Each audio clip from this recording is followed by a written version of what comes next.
resources available to you, and they are mainly planned around this inquiry-based model. And we know from research, I know some of my own research on teacher evaluation showed that we as teachers don't use questioning, whether that be asking our students questions or eliciting questions from our students, and or discussion techniques with our students. So we definitely want to start focusing on some of these areas, especially in our music classrooms and our history classrooms, and when we're diving a little deeper for that inquiry-based model. So we have our four components of that here used by the Library of Congress, and that would be observe, reflect, question, and investigate.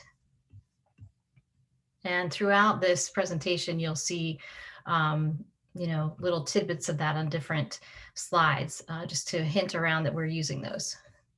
If we look at the area of music, and I know not everyone here is a music expert, and you don't have to be, so that's good. And not everybody here is a history expert. So, we're kind of covering all different areas here so that we can implement ideas in both classes. But in music, we have our artistic processes. These are the processes that real musicians use as they create music. And so that can be in areas of creating, performing, responding, and connecting to other subject areas.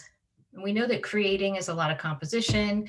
We know that performing, we do a lot in ensembles, but sometimes respond and connect get a little less attention.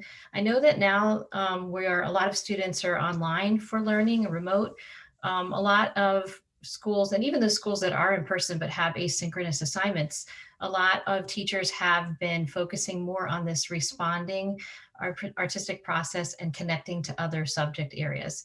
And I know for me, having taught in a middle school for a long time, and even when I taught some elementary, well, and even some high school, so it can be done at every level, just connecting with other content area teachers to just come up with a really fun unit that would engage students in a lot of different ways. So that connecting part, it can also be really fun. And so tonight we're really going to be focusing more on connecting and responding using instrumental music. And we see some beautiful pictures there, the outside and inside of Library of Congress, which you can go and visit. You can go and get your own library card, and you can go and get buried in that library of music and all sorts of really cool things. So I highly encourage you to do that too. One other thing I was just going to say is I took these pictures when I was with a writing team headed by Johanna Siebert, who's on our call too. And there were 10 of us, and 5 for orchestra and 5 for band. And we wrote some units that would use these artifacts that you can access online from the Library of Congress. So those do exist on the NFAME website if you'd like to access those, and a lot of great ideas that you can use in different ways. All right, so anyway, if we look at something like respond, we have some process components, and our students are used to seeing all sorts of process diagrams, right? They're used to a writing process. They're used to the scientific method, right? They're used to this process in a lot of different ways. So why not have this in music? And ironically, I've talked to some of my composition friends, my composer friends, and say, like, do you actually do this? Like, we keep talking about it, but like, have we had this organic conversation? And they're like, yeah, I do go through those process components. So a couple things to think about when we're talking about these process components is we have these 4 things listed. We don't have to do all 4 of these at one time or in one lesson or even in one unit. We might just pick one thing we really want to focus on with intention. The other thing is we don't have to do these in order. So we might not say, hey, kids, pick out what music you want to do, right? We might do the selecting of the music later on, and that might be from music we give them. That might be from a couple choices we give them, which one they like more, things like that. So we don't have to like stick by this linear list. So now is a little fun. We are going to take a look at this tool called the discussion diamond, and you are going to put yourself in the position of the student tonight, just for some fun listening. And so this discussion diamond is one of my favorite tools. And when I've introduced it to other directors, they love it too.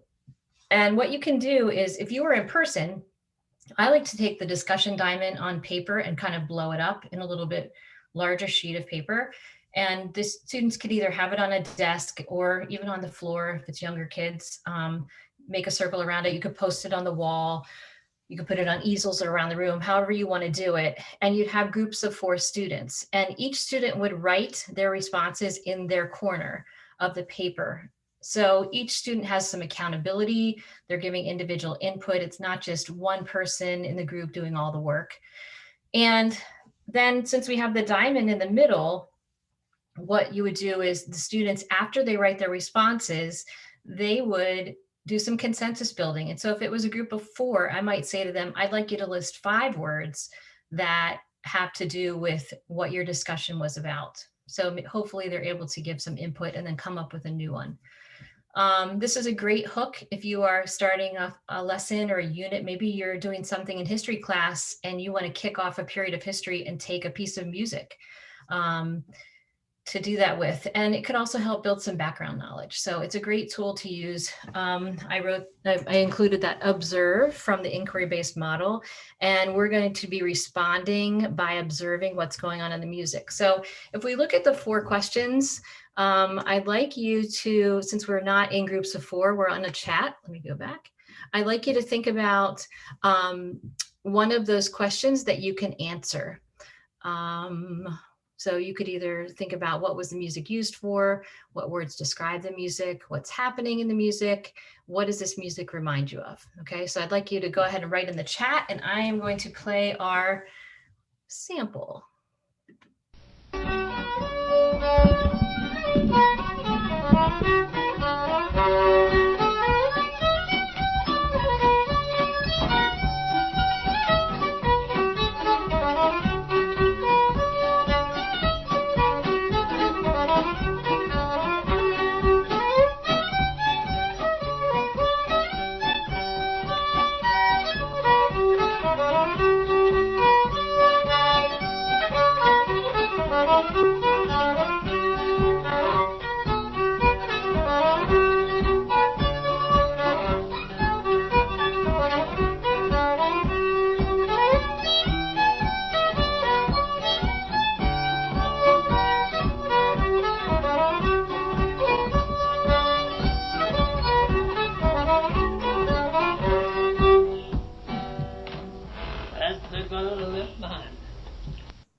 Cool. So let's see what we have in some of our answers in the chat. And we are going to send these resources out later on, so you'll have all these links.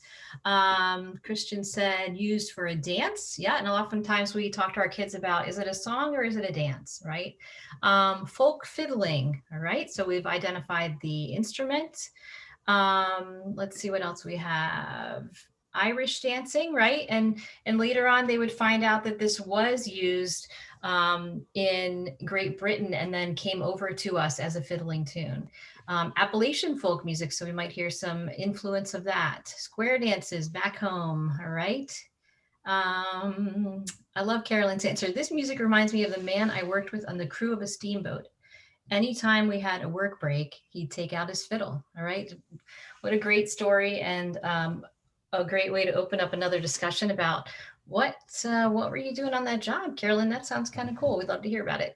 And a great way to pass the time, right? Folk music, mixed influences, great. And I'm just kind of scanning through summer old time music festivals, peppy and smart. So we get into some adjectives, happy, lively, great. And so, you know, students would have this variety of answers in what they're hearing because we have 4 questions. And so then they would start focusing in on what they would use to consensus build and come up with those five words. All right, cool. So we are going to keep going. And if we wanted to take this and apply it to a modern day piece of instrumental music, we might take a pretty familiar and popular piece called Fantasy on an Early American Marching Tune by Robert Sheldon, pretty prolific composer in the concert band world. And this, the tune that we listened to, The Girl I Left Behind Me, was often used as a song when men were going off to war, right? And the Library of Congress not only has that fiddling tune and some different varieties of that, but also sheet music covers, posters, things like that. So you could even bring in some visuals and maybe team up with the art teacher, maybe make your own posters if you were doing something in the history class, that sort of thing. The art teacher. Here's a little part of Fantasy on an Early American Marching Tune. I'm just going to play like a minute of it. This is played by a middle school band.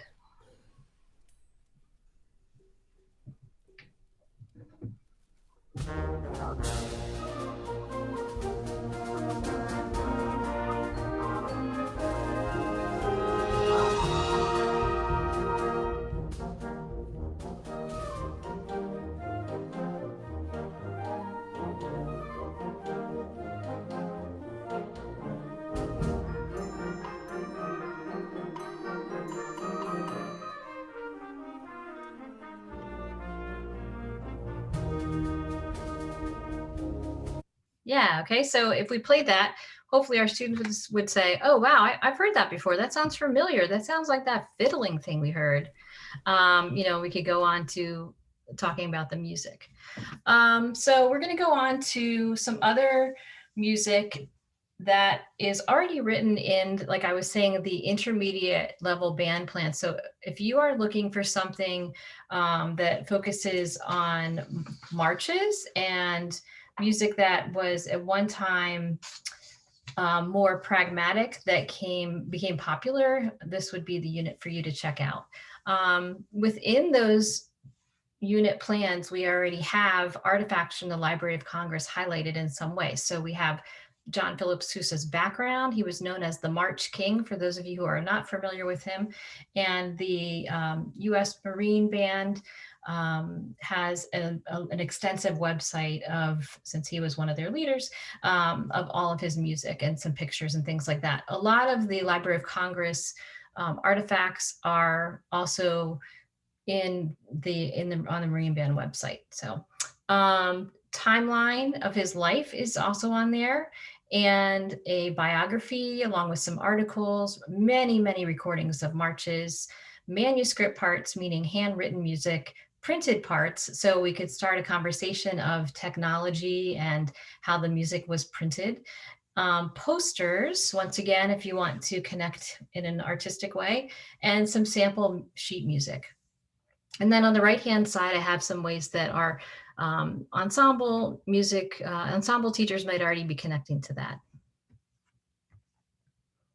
So how might we use these artifacts in the classroom, whether that be a music classroom or maybe a history or English classroom? And we know that if we have students who are really motivated by music and want to use that in certain projects, if they have some choice in that, this is a great opportunity for them to dive into that period of history. We're talking, Sousa's lifetime, 1854 to 1932, or that pre-World War I time period. We might allow them to do their biography on someone like John Philip Sousa, or connect your music in the classroom to that period of history. The timeline also, instead of starting with the timeline of current events during that time, we might take the timeline from John Philip Sousa's life and then have students add in, very substantial events that we have during that time. Highlighting the music that was pragmatic, that became popular. A lot of our students might like to understand that this music was, first used for marches, but then was used for other events and, even dancing to and things like that. We also know that one of his marches, the Washington Post March, was used for an essay contest. So we have a lot of, background and history of why the pieces of music were used. And of course, we might have students construct a timeline of popular music of their own if we want to make it relevant to their world now. And at the bottom of the slide here, you can see some of our familiar themes of investigating, questioning, and then selecting the music. Has anybody here used any artifacts like this in their history class for students to do projects and have this sort of menu of things they could choose from using music? Anybody want to share that in the chat? All right, and we see our some of the artifacts we have. from Library of Congress for Sousa. So we have a picture of his parents. We have a few different pictures of him at different times. We have our manuscript paper, like we were talking about, in the lower right-hand corner. And then we have printed music in the upper right-hand corner. And it looks like Tara is sharing that her music appreciation class creates playlists and timelines based on historical periods. Awesome, right? And I have a friend of mine who was saying he was having his students create or curate a playlist. And I liked that a lot. And I'm going to get into playlists in a little bit here too. Also worth noting, and we'll talk about the Jukebox feature, the National Jukebox later on, but you are able to make your own playlists and share those. So that's a great way for you to kind of censor some sensitive topics and just have your students listen to certain pieces that you've selected for certain units. Let's see, Samantha says she's created a project with some of the jazz sources from Library of Congress, right? And I'm not going to get into those too much tonight, but Carolyn in last night's webinar did talk about the blues collection, which is there. And Sam also says she's done genre study units, and the students investigate what was happening in society when the music was popular. Yeah, and isn't that what we want students to do, kind of connect to what's going on in history during that time, and that gives it more meaning. Let's see, history teacher has used Library of Congress to find songs from World War I to analyze. Awesome. And using this in music history class as well to into various countries and regions. Yeah, for geography. Yeah, and it's not just all American music. I mean, I found Scottish music that we can connect to composers in band like Carol Britton Chambers and things like that. So we have a lot of ideas here. Cool. I often hear teachers talk about writing in the content area, and I know that while that might be a little bit easier in places like English or history, sometimes we're a little stumped when we think about how to write in music without stopping everything and just writing, right? So we want it to be connected to our content. We want it to be genuine and authentic for our students. So something like an essay that is there in the collection by Frederick Fennell, a pretty well-known conductor in our world. And he did an essay on Sousa and his perspective. And so you might have students think about writing a piece they're performing from their perspective, kind of in that writing style of Frederick Fennell. And of course, we know that comparing and contrasting is one of Marzano's high yield strategies. So we can very easily do this here. And the library has some teacher resources in there that talk about how to analyze different types of artifacts. So there is a whole section, a whole page on how to analyze sheet music, how to analyze photography, how to analyze recordings, that sort of thing. And not that you have to use verbatim what they have, but it can give you some really great ideas about how to customize it for your use. So here you might ask your students, describe what they see, how the music is different, from their modern day ensemble music. If it was created today, what would be different? And of course, we could talk about that topic of changes in technology over time. All right, so we are evaluating like we talked about earlier. So if we kind of take these 4 areas and we think about what we were just talking about, observing, reflecting, questioning, and investigating, we might start to dig into the music a little bit. And we're going to talk about some really specific musical elements so that those of you who are on the call, or the webinar, who are not musicians can dig into some of those. And those of us who are can also use those elements. So we might analyze the form of the music, how it's put together. And we might investigate occasions when certain music was used, like we talked about that Washington Post March being used for the essay contest. We might compare and contrast 2 musical examples, whether that be sheet music or an audio example. And we might even ask students, if they were to compose a piece, what event might it be used for and how they might use the musical elements in that way. I also think it's worth noting, although we've talked about John Philip Sousa, one of my posts after the John Philip Sousa post in the Teaching with Primary Sources on that website was about expanding and being more diverse in our composer playlist. So it does not have to be all dead white guys who have written the music. It can be contemporary females like Virginia Allen, plenty of others who are even mentioned in Library of Congress who've written marches and other pieces of music. So I just wanted to bring that to our attention. All right, we're going to keep going. And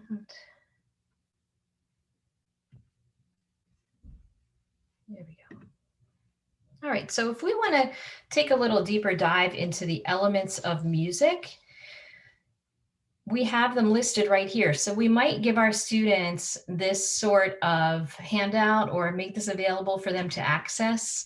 And things like rhythm, melody, tone color, or the timbre, the actual sounds we're hearing, the form, like we were talking about with the march, and we'll get into that in a minute.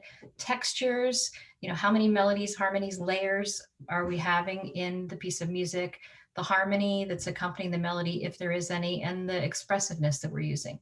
And these are all things we're pretty used to hearing in the music world. And I think if you had kids in your class who were musically inclined or involved in music, they could pretty easily describe some of these things.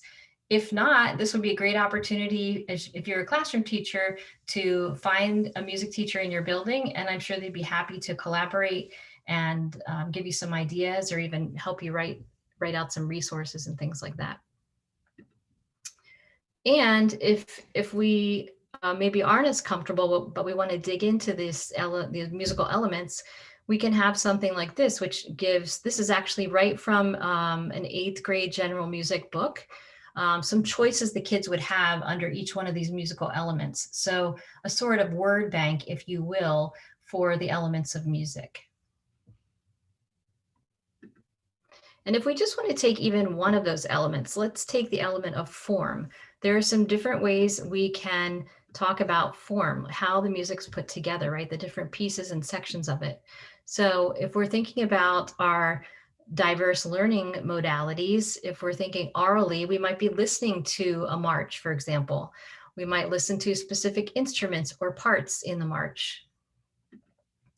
If we're thinking visually, we might follow the form in the music. We might create a map of the form, or maybe even the music teacher in the building could help do that for you. We could have a written element of this and identify the sections of the form and answer questions about what the students hear. And of course, kids want to move around, kinesthetic, right? So create a movement for the different parts, or even a card sort activity where they would have the different sections of the march, and as they're listening to it, maybe in pairs or small groups, they could shuffle those around and put them in order, and then you could share those out as a class. I think any of us could do these in our classrooms, whether that be musical or non-musical classrooms, and they would get kind of a feel for how the music's put together, and maybe even why the different parts are there, what they represent. I think the other thing to consider is that we might have students who are a little bit more advanced. And so we do have official march forms, and they would look a little bit more like this. And so if you have a student who is a little bit, older or mature or really into this type of musical form, it could be something like the march. It could be a totally different type of form, 12-bar blues, song form, sonata form, what have you. You might give them something a little more intense like this.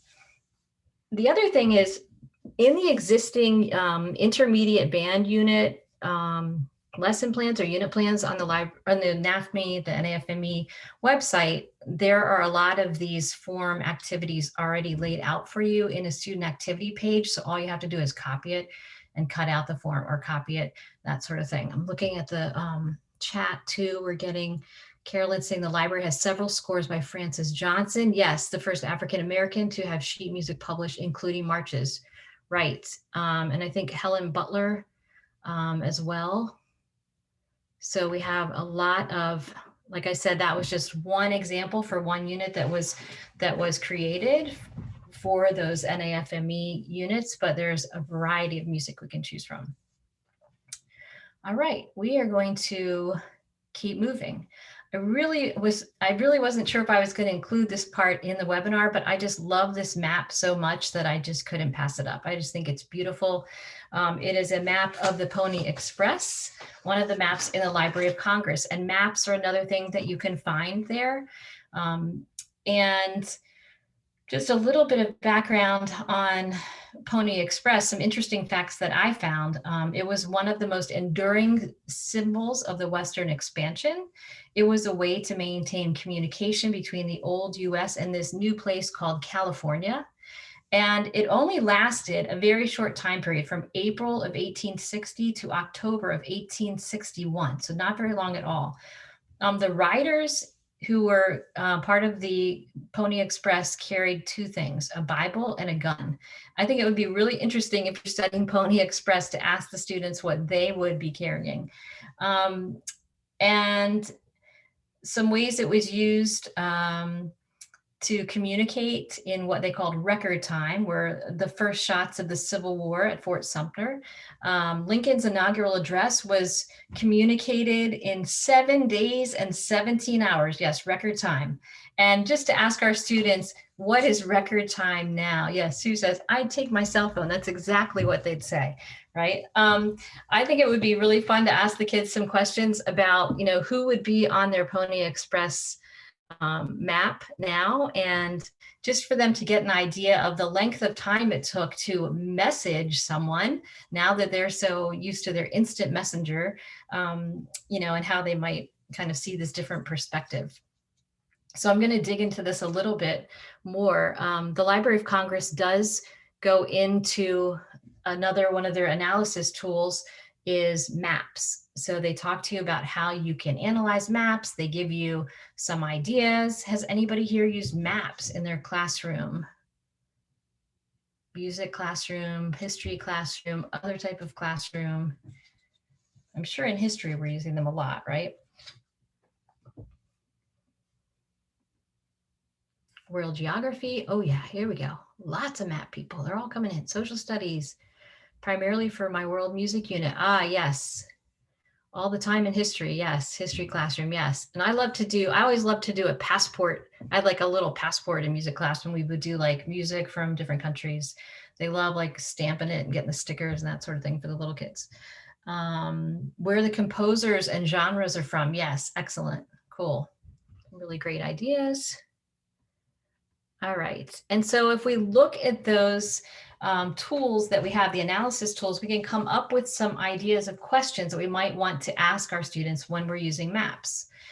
Describe what you see. What do you notice first?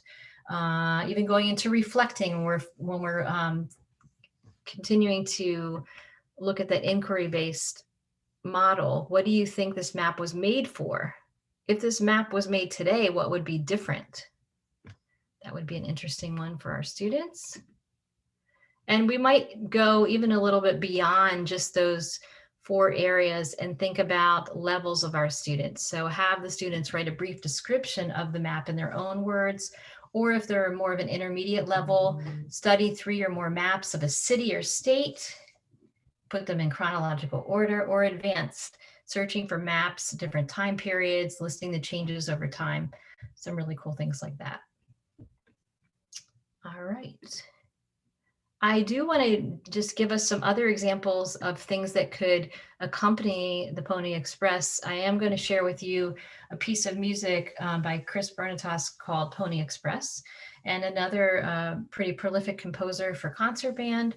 And he actually, this was really interesting. I'll give you a little background of the story. We had a dinner at the end of the summer music program I'm the director for, and that dinner was composer friends who had been part of a panel that day.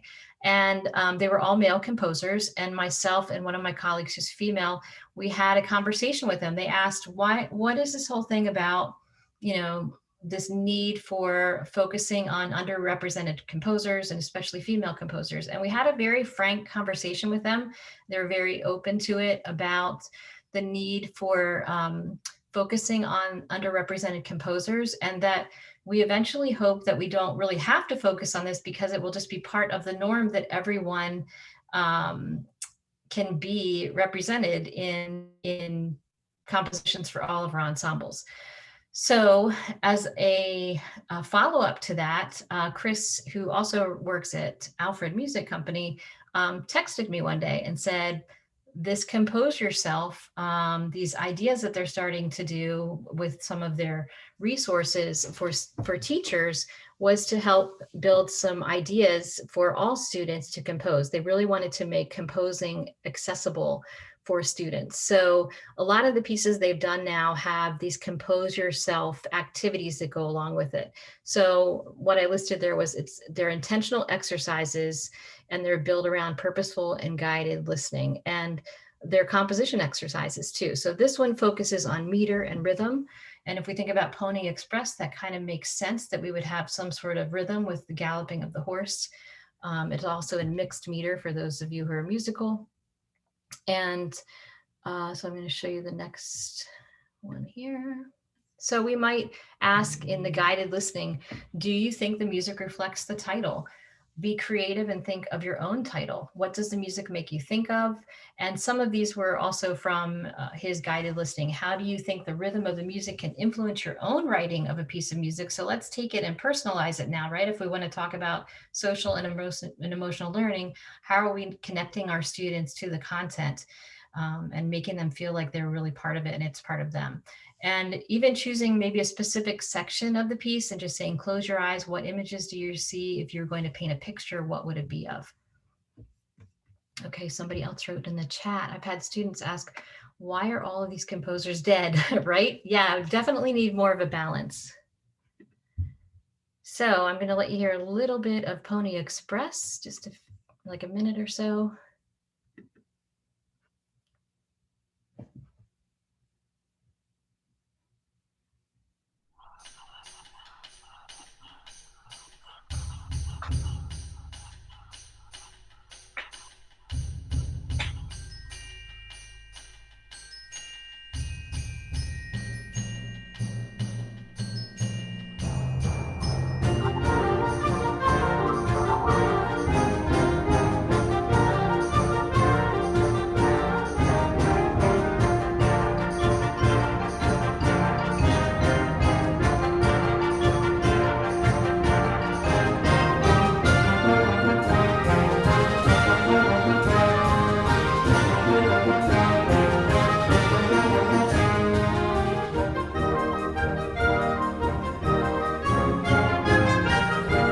Okay, we're going to go on.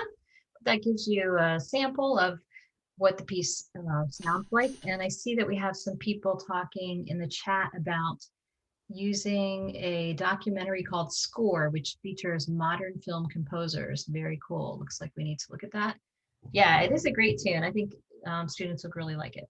I'm going to move into our next area, and that is, I'm going to just show you here. Goodman, in a review of articles, posed 3 questions around one of our popular things we hear of today, which should be very much part of our teaching, culturally relevant pedagogy.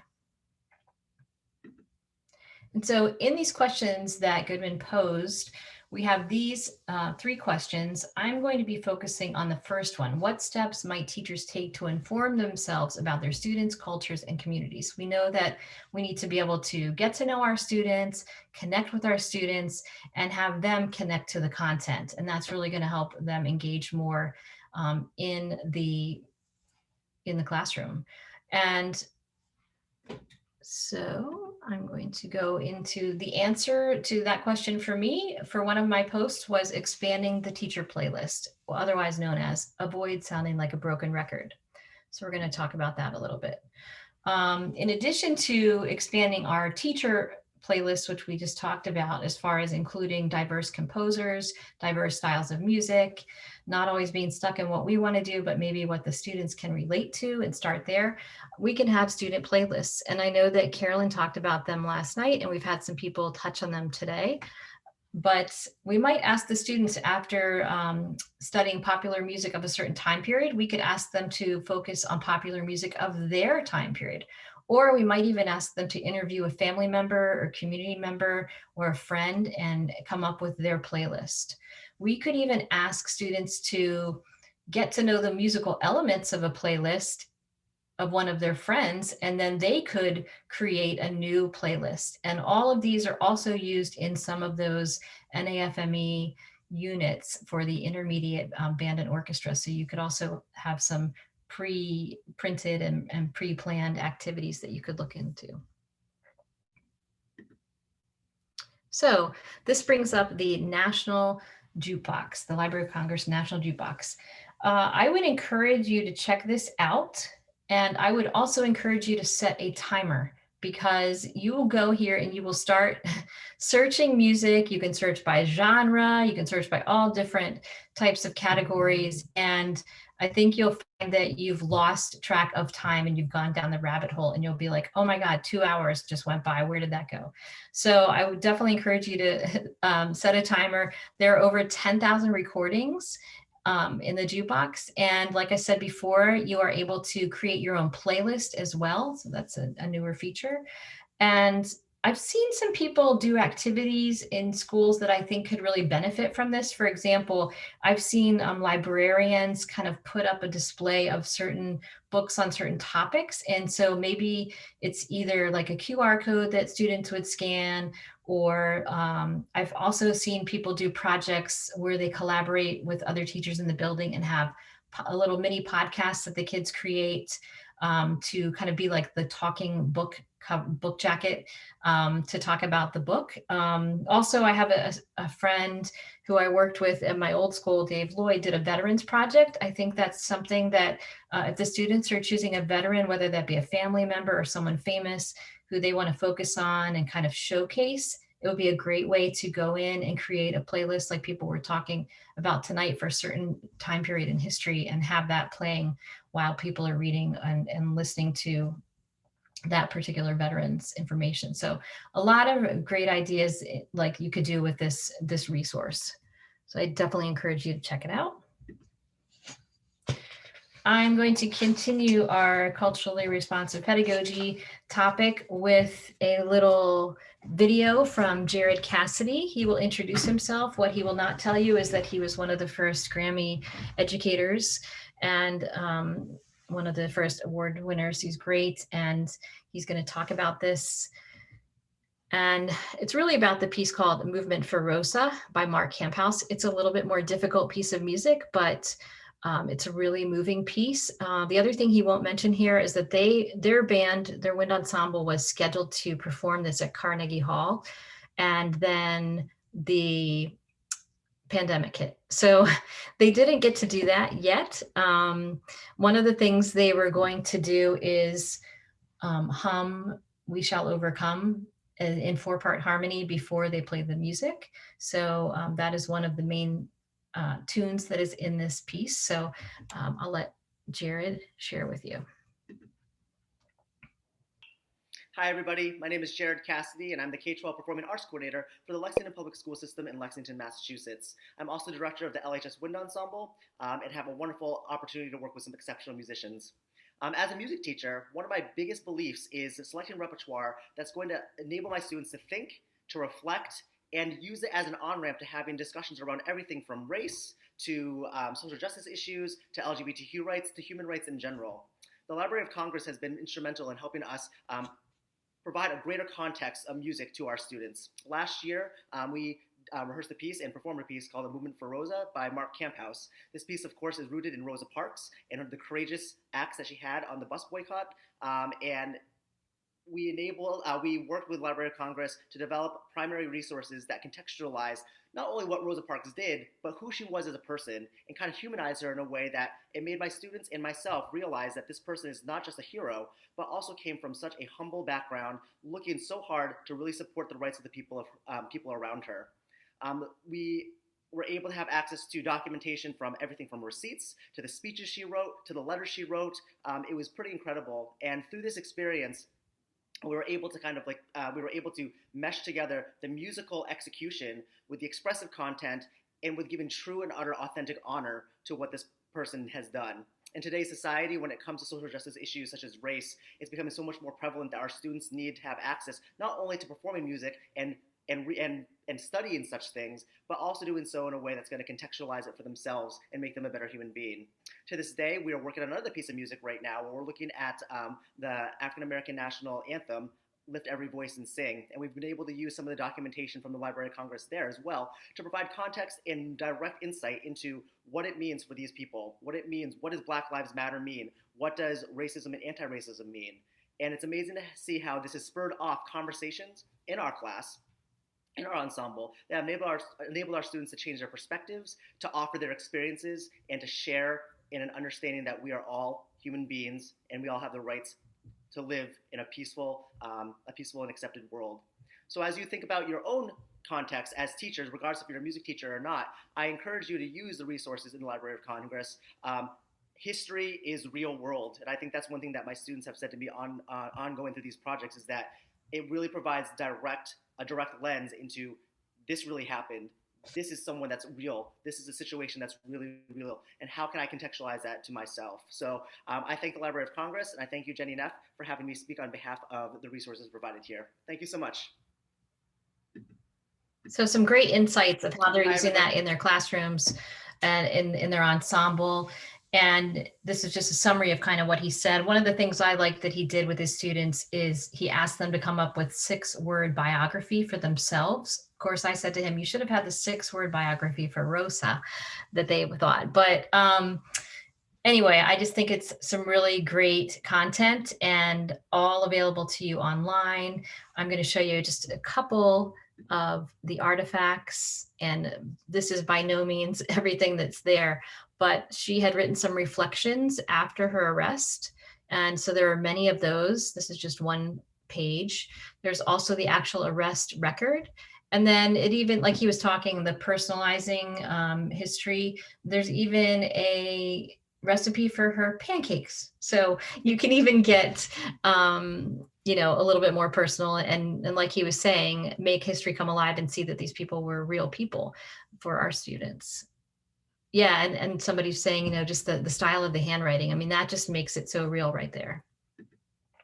All right, I'm just going to play a couple, just like a minute or two of the end of this piece, just so you are aware. It kind of has 3 sections: her early years, the racial strife in Montgomery, and then the quiet strength and serenity with the we shall overcome. But at the very final measures, which is really what I want you to hear, you can hear the racism's lingering presence in the final chords. So here we go.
Yes.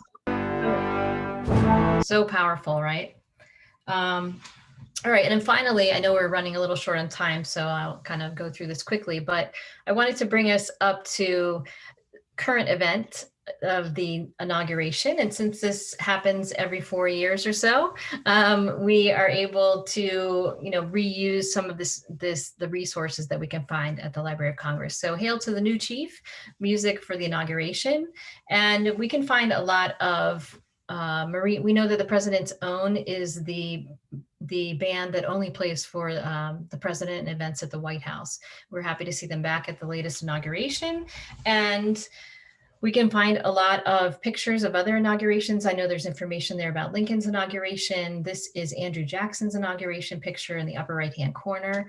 And then we can see sheet music for Hail to the Chief, which we know is the piece played for the president and the entrance. And it sounds something like this. Right, and we can go on. Sounds familiar, but also of note is at our most recent inauguration, we had a female composer, once again, kind of an underrepresented type of person in the band world, our female composers. So Julie Giroux, she had a piece, one of her movements of a larger piece played for the inauguration, and in particular for Kamala Harris's entrance. So integrity, fanfare, and march was something. So even if you're studying something in the Library of Congress as an artifact that's maybe older and maybe not as diverse, although we have plenty of resources there, we can kind of bring it up to date by bringing it to a current event like the inauguration and some of the music. And if we're listening to music like that, such as her fanfare, it was called Integrity, March, and Fanfare, we could ask our students things like, what do you hear happening in the music? What do you think it was used for? Who would you write a fanfare for? And what would be included in the musical ideas? So we can still go back to those questions that are inquiry based to get our students to think a little bit deeper. All right, and I'm not going to play that for now. It's going to play on its own. But just because we're running out of time, I just wanted to kind of summarize what we covered tonight, some of the things that I've listed that can be really covered in music, history, and a lot of different areas. We also have a lot of resources that we've been posting in the chat that will be available in a one-page resource page for you. And just some artifacts that we reviewed. So on the left-hand side, these are all things that we kind of touched on tonight. And as we were saying, a lot that are still to be explored, and so much music in the jukebox. So I definitely encourage you to go and check these out, whether it be in collections that are already put together for you, or just thinking about how to use that inquiry model in the teacher resources that are there on the website, or just individual artifacts that you could use in your classroom to kind of bring that history to life. And so with this, we are going to close out the webinar with any questions you might have.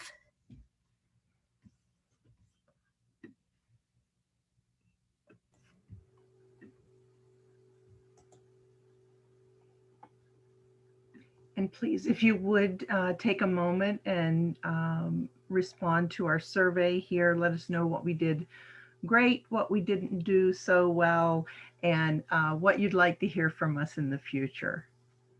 Thank you again for being here this evening.